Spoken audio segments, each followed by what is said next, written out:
finding the right variant of corn was important, and then how it was modified. So we use an enzyme to modify that corn, various other components to our ingredients. So we use chickpea as the protein content. We fortified it with vitamins A, D, and E. The product ultimately has 1/4 of the sugar content that normal dairy milk has.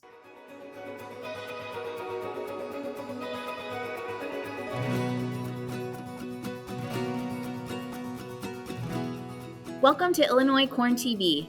My name is Lindsay Mitchell, and I'm the Director of Communications and Marketing here at Illinois Corn. On this show, we bring you informative ag interviews to position Illinois farmers to grow. We've broken this show up into 2 parts, so let's get started with part 1, our featured interview with Tim Leclercq, the co-founder of Maizly. Maizly has perfected a formula that replicates naturally tasting dairy milk using corn.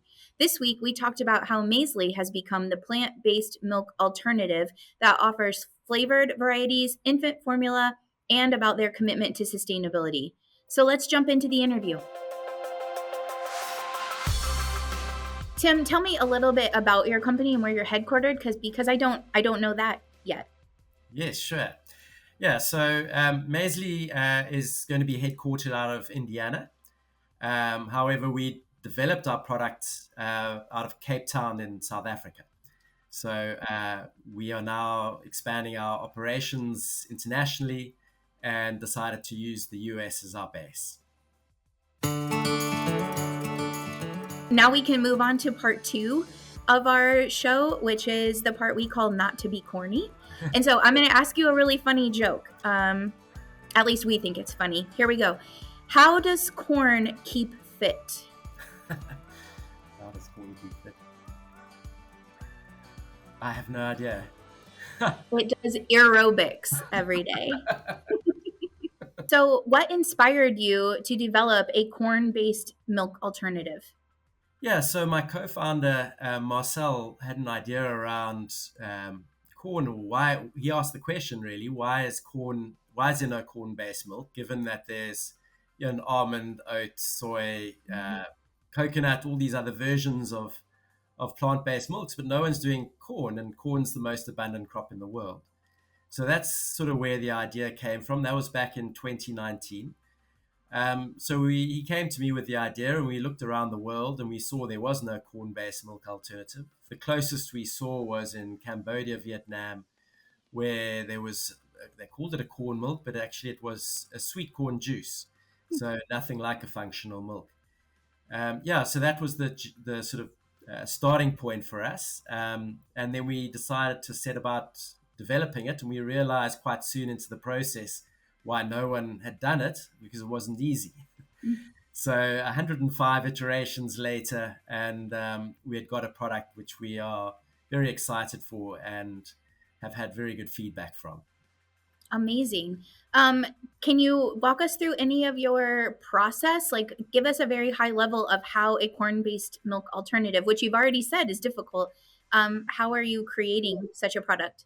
Yeah, so finding the right variant of corn was important, and then how it was modified. So we use an enzyme to modify that corn. We add then various other components to our ingredients. So we use chickpea as the protein content. We fortified it with vitamins A, D, and E, and calcium. We add cane sugar, but very little cane sugar. So the product ultimately has 1/4 of the sugar content that normal dairy milk has. And then obviously being gluten-free, allergen-free, and lactose-free, it means the product ultimately is available to all and is a healthy beverage to consume. We ran it through a UHT process, an ultra-high heat process, which is then, so goes through a sterilizer and homogenizer, and then is packed into long life packaging, so aseptic packaging. So the product has 12 months shelf life. Oh. Yes. That sounds amazing, with even maybe implications for humanitarian efforts or military or other things if it's shelf stable.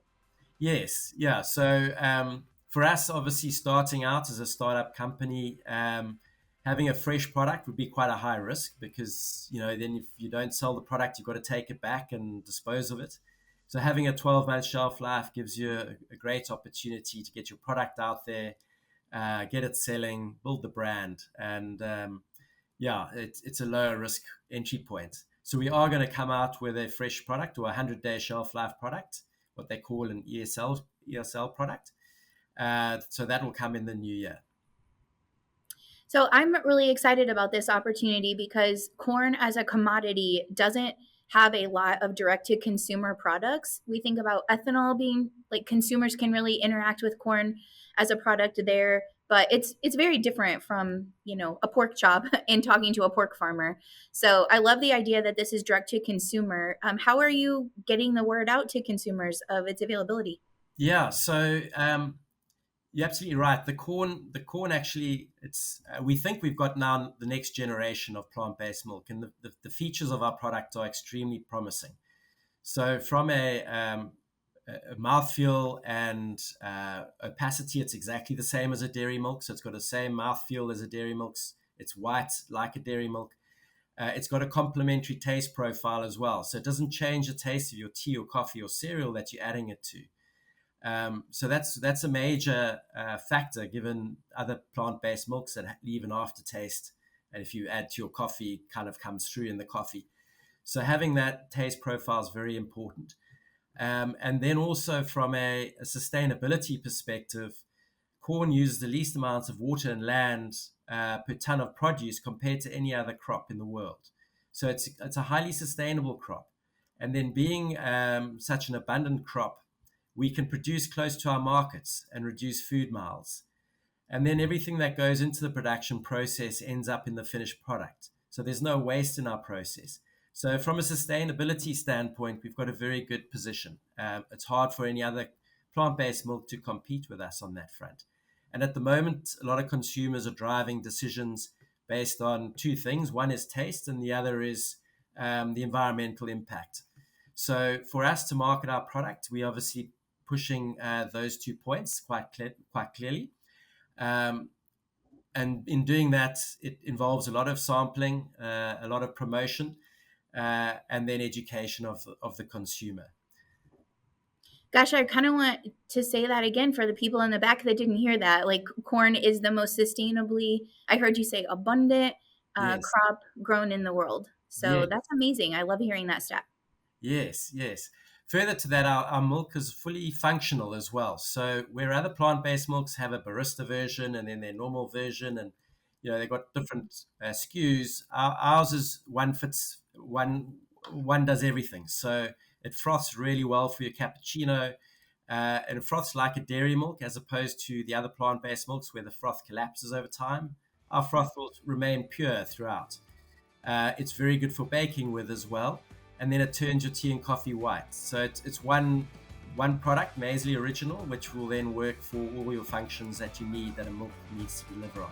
This has been another episode of Illinois Corn TV, where we deliver insightful ag interviews positioning Illinois farmers to grow.